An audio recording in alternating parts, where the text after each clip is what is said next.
Welcome to the Regulatory Transparency Project's fourth branch podcast series. All expressions of opinion are those of the speaker.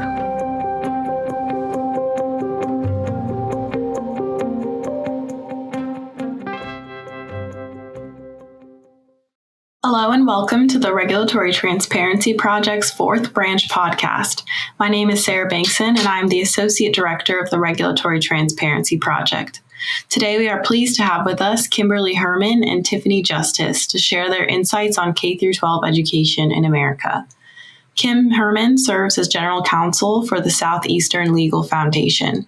Kim advances liberty through litigation in federal and state trial and appellate courts on issues ranging from government overreach, free speech, property rights, and economic liberty. Kim is an active member of the Federalist Society, where she serves as an expert on the Federalist Society's Regulatory Transparency Project state and local working group. Tiffany Justice is the co-founder of Moms for Liberty. She is a wife and mom of 4 school-aged children. In 2016, Tiffany stepped up to serve for 4 years on the school district of Indian River County, Florida School Board. Kimberly, over to you. Thanks so much for that introduction. And thank you, Tiffany, for joining us today on the Federalist Society Regulatory Transparency Project podcast.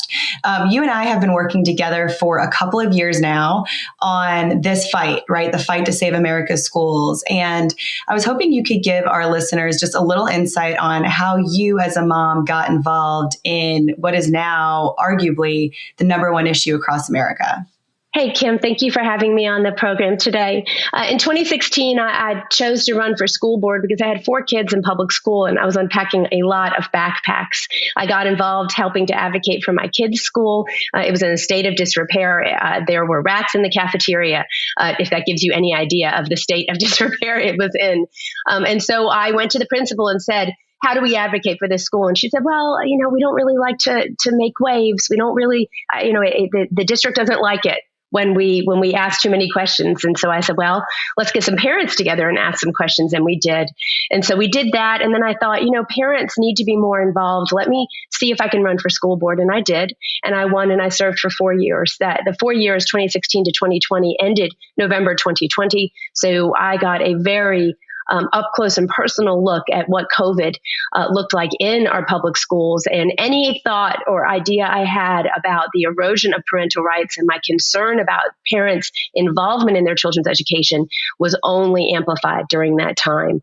Tina Deskovich, the co-founder of Moms for Liberty, served on school board in Brevard County, Florida. I served in Indian River County, Florida. And although we didn't know each other, when we came together after our terms ended, we had similarities and so many stories. And we're so concerned about the future of education because we had seen parents completely pushed out of the decision-making process for their children. So we started Moms for Liberty in January of 2021. We do not co-parent with the government, and your parental rights do not stop at the classroom door. And so we have spent the past 2 years building an army of moms and dads across the country to reclaim our public schools, because in America, they certainly have been captured. And there is no future in America with a captured public education system that continues to turn out children who are illiterate, who are being taught to be social justice warriors and not being given practicable skills to live their lives and to fight for the survival of America, which we very much feel is under attack right now. You couldn't be more accurate when you say that those are under attack. And you guys have inspired now, 100,000 parents to join the movement. Is that what you guys are up to now? Yeah, we're over 100,000 now. We're in 44 states with over 250 chapters of moms and dads who are just extremely concerned. And every day, more and more evidence is shown to them that their children are in danger, that the teaching in the schools is antithetical to the teaching in their home. And they're wondering, how is this happening? They're doing great investigative work. And really, moms and dads are the joyful warriors of our day, exposing what's happening in our public schools and really bringing lots of different people together in coalitions across the country to fight back. Yeah, when you talk about parents that are trying to really expose what's going on in their schools, I know something that I've heard you talk a lot about and that parents come to us at Southeastern Legal Foundation a lot about is the transparency rights and the battle to even just get these documents, to get the curriculum, to get the lesson plans, so that they can actually even see what's going on in their schools and really help fight what I'll frequently refer to as this constitutional war that's going on in our country. What are some of the other legal issues that you see the parents facing a lot that they just need answers to? They need help in trying to navigate some of these bigger issues that maybe some of the attorneys listening here that are members of Federalist Society really need to be aware of. I think the first issue really is the fact that American parents needed to be reminded that their parental rights are fundamental, that these are not rights that the government gives you, and they cannot take those away. And that's really important. So every parent has that fundamental right to direct the upbringing of their child, their education, their medical care, their moral and religious upbringing. And that's very important to remind parents of. I would speak to parents in Oregon, Washington, California, Michigan, New York during COVID, and their fundamental parental rights were non-existent. It was almost like they didn't even know that they had them. And so our goal has really been setting that groundwork. You talk about transparency. Again, you have the fundamental right to direct the upbringing of your children. You can't direct something from a reactive position. And so it's very important. Curriculum transparency in general is very important because in order to direct your child's education, you need to be aware of what they're going to be taught in advance of that. So we very much try to help people to understand how all of these things fall under the umbrella of parental rights. Who would have thought that American parents would be on the front lines of defense of our First Amendment? We have seen time and time again that American parents came to speak at their school board meetings and were shut down. And they were shut down in many different ways. We had the National School Board Association go to the Department of Justice and the FBI to try to label parents as domestic terrorists for speaking up at their school board meetings. Not every time a parent's going to come and speak at a school board meeting is it going to be all rainbows and butterflies. And our First Amendment protects that speech. And so American parents had to be brave when their speech was, when there was an effort to chill their speech. They had to stand up. And I never thought that I would be getting questions and I'd have to go to attorneys saying, what do our moms and dads do when the FBI knocks on their door or calls them? And that in fact did happen. So that has been an issue that has happened time and time again. I think for American parents right now, there was a period of shock. The idea that you as a parent living your life, paying your taxes, raising your children, being a proud American, that you all of a sudden would be called an enemy of the state is insulting and scary. And so I think that really has been the wake-up call. People have asked me, what are parents concerned about? Is it the woke ideology? Is it, what really is it? I think the breaking point was when American parents came to the school board meetings and there was an effort to keep them quiet. That was the moment that American parents got very concerned, that our moms really said, wow, something is wrong here, really broken, and we need to engage a lot of people, including a lot of lawyers, to help us to fix it. But I'll be honest, Kim, you and I have spoken a lot. I know it has been overwhelming for lawyers in this space, the amount of cases that we have brought to all of you, and the concern, parents don't always understand. Why is this not the best place to bring the case? Why is this not the best issue to pursue?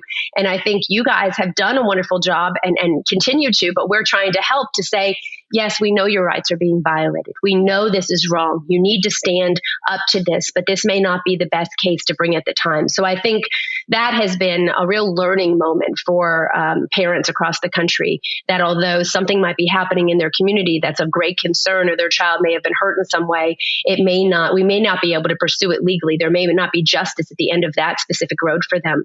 And that's been a hard pill to swallow, I think. Yeah, to that point, you and I have spoken a lot about all of these issues, and I've had the privilege of having some of your members share their personal stories with me, specifically about the FBI calling them, right? These things are really happening. People don't realize it. They think that, oh, maybe it's just pundits out there talking. This is happening on the ground. And, I'm also a parent. I've got a 5 and 8-year-old, and it scares us so much that we haven't had the opportunity to put our kids in our local public schools. They were in a private Christian school when COVID hit, and we've kept them there since, because it is giving us, fortunately, a level of transparency into what's happening. But a lot of parents, even at private schools, sometimes they get less transparency even because they don't have the local open records laws or even the federal laws that can help them there. And another thing that we've been really working to do, to your point about helping parents understand the law, is launch training series. So, one of the things that we've really learned from you is that parents need these resources. So it's a matter of publishing a guidebook, which we at SLF put out, and now launching a deep dive series where parents can understand these issues, right? We're dealing with parents that are in the workplace. They are professionals. They might not understand the ins and outs of the law, but when it's presented to them, they get it. And then they know, when do you have a case? When do you go to your school board? When do you go to a teacher? When do you go to the media? It's going to be a different situation for all of those things. And so, we're just really hoping that we can help provide some of those resources. And I think your resources have been amazing. I mean, we send, you came on the podcast that we do and we shared it, and so many moms and dads have downloaded the SLF guide. And I just encourage that communication with lawyers and with parents, and just to understand that, the legal system is not something that a lot of parents have had a lot of interaction with. You think about that, even in business, it's in a very different manner. And so one of the things I do to work to remind lawyers of when we're working with them is how personal this is to people. This is their children. It's the most important thing in their lives. And so just that added layer of sensitivity and understanding is always really helpful. So we thank you for that. Yeah, I mean, there's no issue I think that any of us are more passionate about right now as lawyers, right? The work we do to defend property rights, economic liberties, these are all fundamental to our country and to preserving our Constitution. But there really is just a different passion behind working to save our schools, because we know that it affects our kids. This is how we're going to shape the next generation. And we're not going to let the progressive left take them, whether it's woke ideology, whether it's, I don't even call it gender identity, I call it pretend gender now, right? They're really just getting our kids to play pretend. No matter what the issue is, these are our kids, as you say, and we don't co-parent with the government. So to that end, a question that I'm really curious about, something that we haven't had a chance to talk as much about, is how else are parents responding? Right? We hear a lot about homeschooling, school choice, pods, and I know that you have some personal experience with this and your members do. Can you just share with us a little bit about what you're seeing and maybe what some of the challenges parents are facing as they try to help give their kids other options than just the local public school or the private school down the street? Yeah, I think it's important to remember that there were many schools that were closed for years. I mean, over a year and a half. I think it's important to remember. I live in Florida. I was very lucky. I worked very hard on that school board. Governor DeSantis, July 6, 2020, said we're reopening schools. And we did that year. There were a lot of challenges in doing that. And we had a lot of different legal issues with the teachers union and others trying to keep schools closed. But parents had schools closed for a very long time. Homeschool is wonderful. Not every parent has the opportunity to do that. A lot of our moms were single moms, in fact, nurses who were working on the front lines, but then had their children home trying to go to school while they had to go work. It really incredible what a lot of moms went through during that time. And so they were looking for other options for their children. They wanted their children to go to school. So we had moms across the country that worked to start what we call Liberty schools or Liberty pods, where they would find a teacher and they would find 10 to 12 students and parents and bring them together, and they would pay the teacher directly to help to teach their children so their children could continue to learn. I'm a mom of 4, 17 to 11. My daughter was 15 at the time. My goodness, the depression that I saw in her and her friends was really scary as a mom, to not be able to help in that way. School is such a big part of their lives. In fact, in our house, we say it's your only job, right? Your only job is to go to school and focus on that. And so to have that taken away from them, I don't think that adults really realized how damaging that was. So in these pods, they would come together, they would try to open in schools or other areas. And what would happen was the progressive left, the far left, they would shut them down. They would report them. They would report churches or other places and try to have permitting violations put on the books. And that was very scary and dangerous. So we decided that it was really important, as I said before, to get that word out about fundamental parental rights. And so on our website, momsforliberty.org, You can go to the resources and find the pledge. There's a pledge that elected officials can take and candidates can take that say that they recognize fundamental parental rights and will work to support and enact policies that support parental rights. But then there's a resolution, so they can take it one step further. Because it's interesting, Kim, in a lot of these areas, it's not just the school board that's making decisions about your children's education, including maybe an off-site location for education if someone's looking at doing a micro school. And so we wanted to give a tool, and Will Estrada at Parental Rights Foundation helped us to write that resolution. There's one for every state that you need, that you may need some different wording, so check it out. And then your town council, your county commission, you can bring everyone together in your community to understand fundamental parental rights, so they can look at the ways that they're doing business and make sure that they're putting parents and children first in their community. And that really is how we ensure the future of America.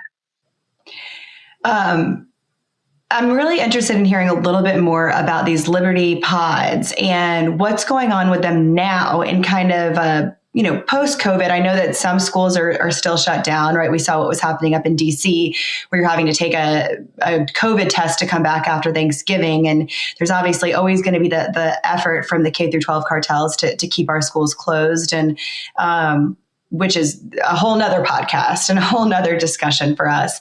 But where are you seeing some of these barriers now? Are those Liberty Pods still going on? Have they tried to actually start some of their own schools, right? What are parents doing more than running for school board, which I know Moms for Liberty candidates were just unbelievably successful and swept the school boards across the country this past November. But what are they doing now? We had great results from school board elections. We endorsed in over 500 races. We're actually over the 50% mark now for our races. We had California results come in, and we had great wins in California. So while you may not have seen what you wanted to see at the federal or state level in elections, from the ground level, the local level, we saw great wins and successes. And so in Florida, our win rate was 80%. This is how you change the future of education in America, by going in locally, getting involved in the actual institution in this way, and so your voice can be heard representing constituents. Parents are trying to do a lot of different things. They're trying to start micro schools. They still have a lot of barriers in their communities to do that. They've looked at private schools, but as you said, a lot of our private schools have been captured as well. I think it's important for us to recognize that we have to be vigilant wherever our children are going to school. Excuse me, I'm sorry. So, parents right now recognize that our education system has been captured. I want to be clear about what needs to happen going forward. Micro schools, homeschooling, private schools, all very, very important. However, without reclaiming public education in America, America is doomed to fail.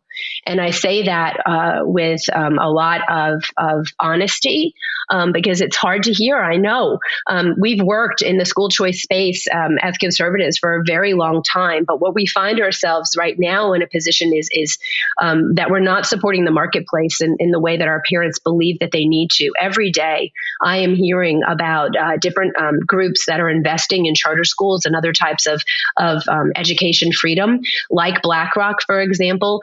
8 charter schools in South Carolina, charter schools in Arizona as well, holding the debt for those schools. This should be very concerning to everyone. So as we move forward, we're creating school choice options, which is wonderful. Education freedom hinges on an informed parent. We believe informed parents are the key to moving our country forward, but we must work to support the marketplace. And so that's really what we're trying to do right now, to ensure that there's education freedom, but that it happens in a way that we feel good about and feel comfortable about. Because again, parents should not be worried that every time they send their child to school, the teaching in the school is antithetical to the teaching in the home.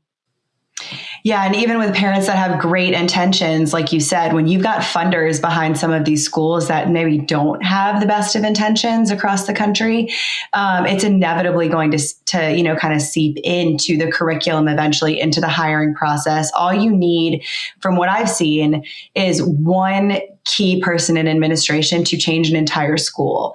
I've seen private schools that have been around for decades that parents have gone to as options, and Christian-based, faith-based private schools where they didn't think they were ever going to have to worry about this, and they've been kicked out because they raised kind of the red flag, and they raised issues to the school and to the trustees. And they said, if you don't like it, get out. This is where the school's heading. And it's been really disheartening. But what is really giving all of us hope is that parents are out there and fighting and being aware.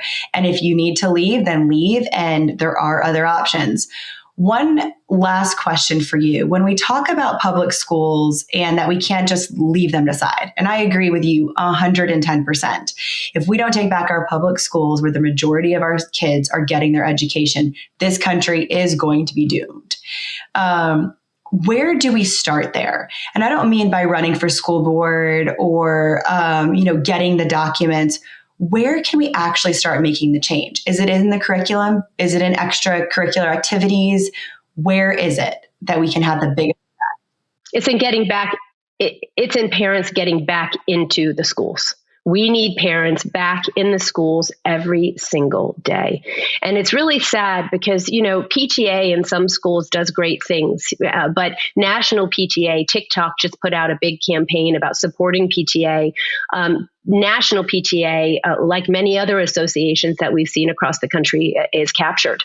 And so we need to be very honest about that. So parents need to get back involved in their schools. This nonsense would not be happening if there were parents in every single classroom. It just wouldn't. And so schools have worked very hard to keep us out. They used COVID as an excuse to keep us out. In New York City public schools, parents still can't come in and see their children's schools. And so I really think that's the baseline. That's where we start.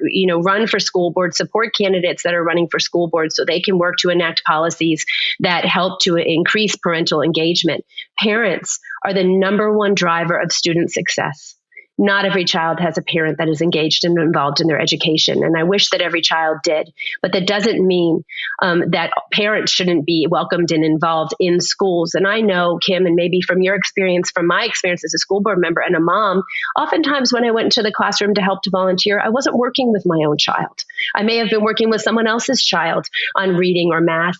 And so, Hillary Clinton's idea of it takes a village really does take a village. Schools can't do this alone. I'm not a big Hillary Clinton fan, but she wasn't wrong about some of that, right? We have to get involved and have our voices heard and be there to be stewards of our schools and to protect the innocence of children. Because truly, when we strip everything back, that is what is under attack.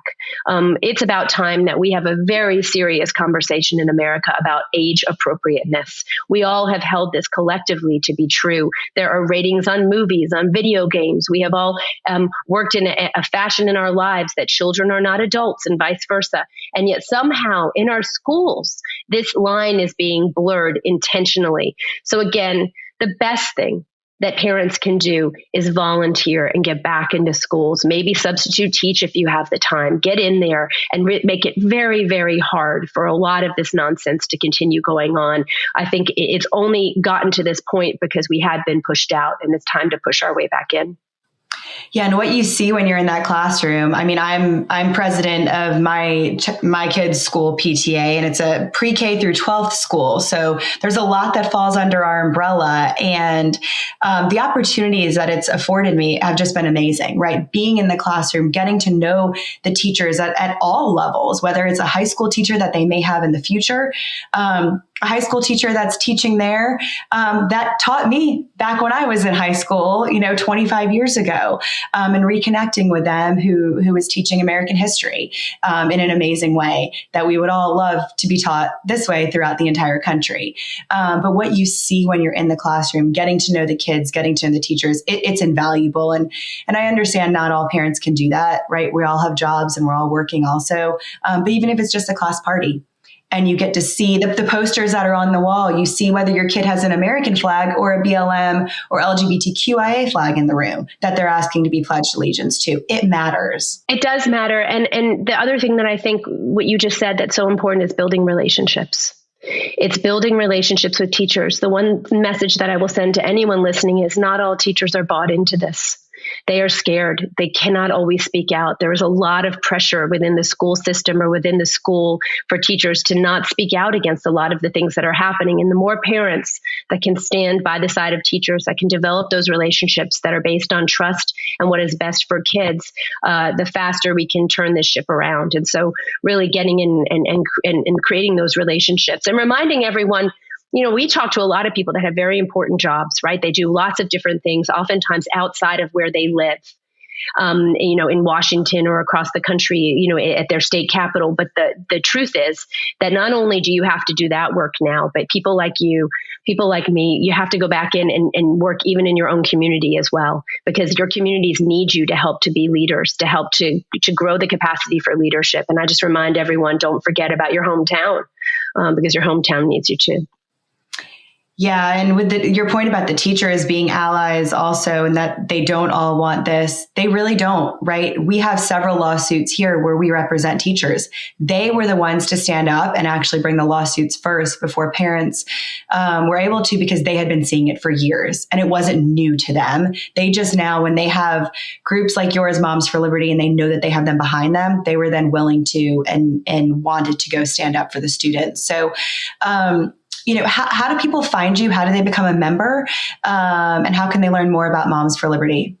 You can go to momsforliberty.org. There's a big map there. Click on the state that you live in and you'll be able to see the chapters that are in your state. If we don't have a chapter in your state, click the button to start a chapter and start going through that process and see if it's for you. You need to have 10 like-minded friends to start a chapter. No one can do this alone, but it's the first step. And chapters do their work in lots of different ways, not just moms. We have dads and grandparents, community members, aunts and uncles. It really is going to take all of us. Everyone has a role to play here. So click to start a chapter. You can follow us on social media, on Facebook, on Twitter, on Instagram, not on TikTok, not a big fan of TikTok, so but on lots of other different social media sites. And we just ask that if you have questions, reach out to a chapter in your state and ask them a little bit about the work that they're doing and what's involved, and see if maybe it's something you might be interested in doing. Our chapters are really run by amazing men and women who very much care about this country and care about children.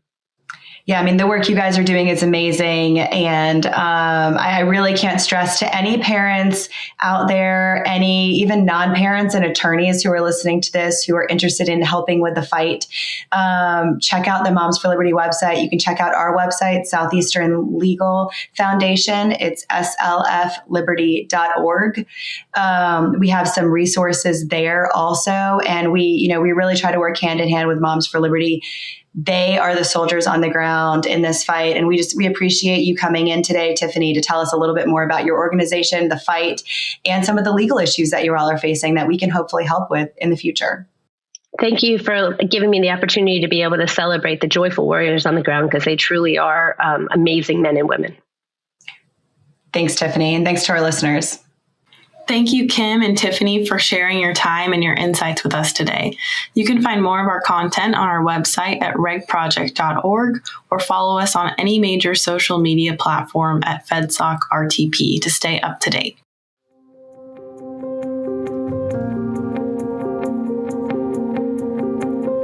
On behalf of the Federalist Society's Regulatory Transparency Project, thanks for tuning in to the Fourth Branch podcast. To catch every new episode when it's released, you can subscribe on Apple Podcasts, Google Play, and Spreaker.